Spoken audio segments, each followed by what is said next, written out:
It was next to a twisty old tree. The wind whistled and Thomas heard a strange cry. Suddenly, Thomas felt something touch his tender.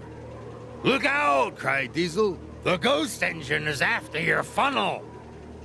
"Cinders and ashes," gasped Thomas, and he let out a frightened peep. Scared engine, Diesel teased. Thomas was very cross with Diesel. He wanted to pay him back for all his teasing. Thomas and Diesel arrived at the flour mill. Thomas rolled up to collect the flour.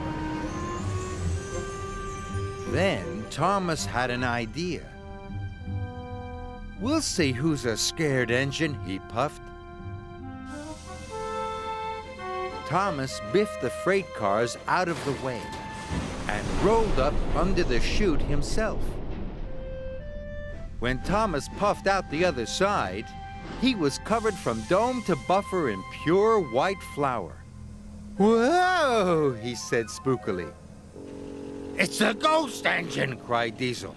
"It's come to get me!" "Stop!" cried Thomas. "It's just me!" But Diesel was nowhere to be seen. After Diesel had gone, the mill seemed very quiet. But there was still work to do. "The island needs its bread," thought Thomas, "and Sir Topham Hatt needs his English muffins." Thomas shunted all the freight cars into one long line, and he set off for the bakery, all alone.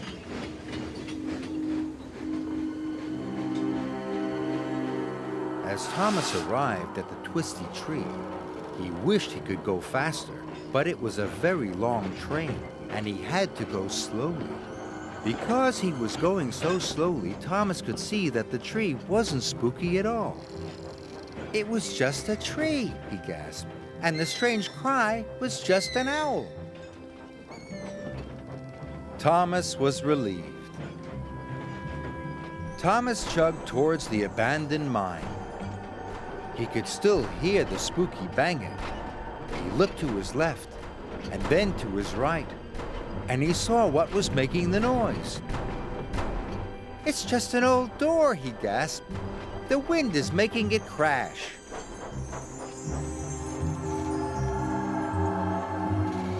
Finally, Thomas reached the old woods.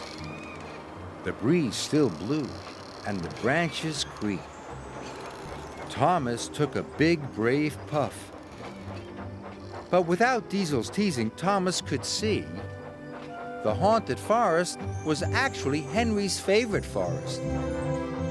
"It's not scary at all," said Thomas.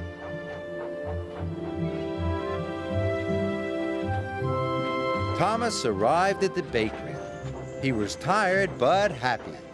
"Oh, it's the ghost engine, sir!" Diesel told Sir Topham Hatt. "And it's come to get me!" "It's not a ghost engine," boomed Sir Topham Hatt. "That's Thomas. He's a really useful engine." "Thomas, you have done a splendid job," Sir Topham Hatt said. "You deserve an extra special washdown." "Thank you, sir," puffed Thomas proudly. And while Sir Topham Hatt waited for the first batch of English muffins, Thomas looked forward to telling his friends his Diesel Halloween story.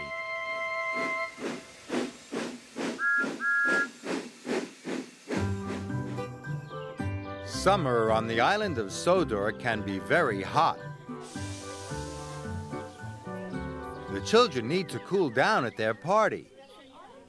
Sir Topham Hatt tells Thomas to collect something to cool the children down.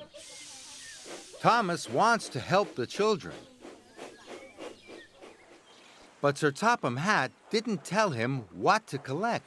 What should Thomas collect to cool the children down? What about these coal cars? No, coal is used for making fires to keep you warm. The children are already warm. What else can Thomas take to help the children cool down?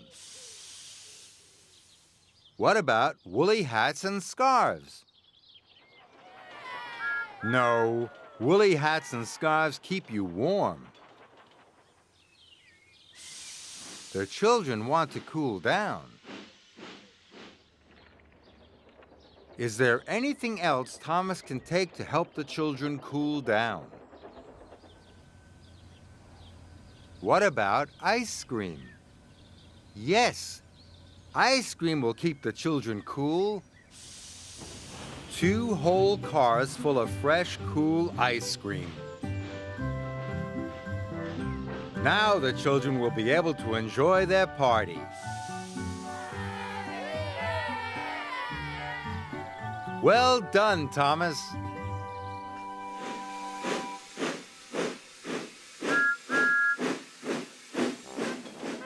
The magic lamp.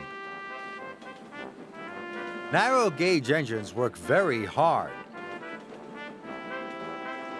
They puff and chuff all day, up and down the hills. One day, the winding gear that carried coal cars up and down the incline broke. The engines had to work extra hard,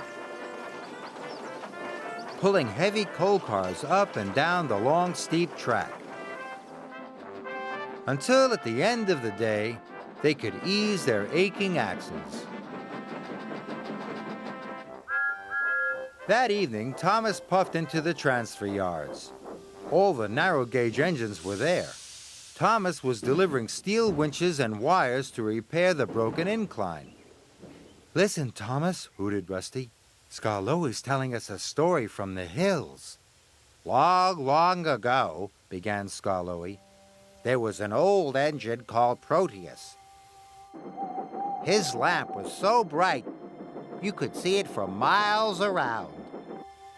Proteus said it was a magic lamp.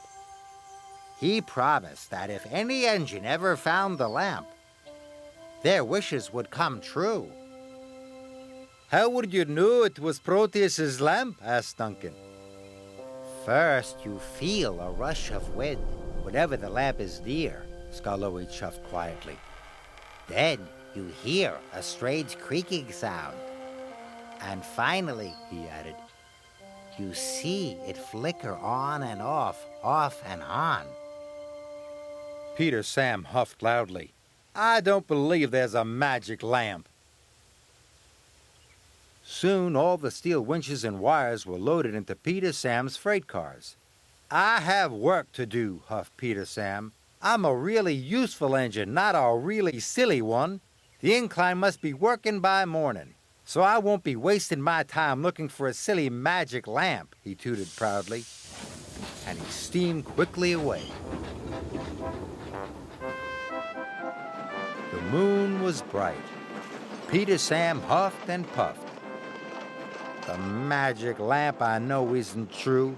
It's just an old story and quite silly, too. Peter Sam clickety-clacked towards a junction. Suddenly, he felt a great rush of wind. His axles rattled and his couplings creaked. What's happening? Peter Sam whistled. He was so surprised he puffed right past the junction.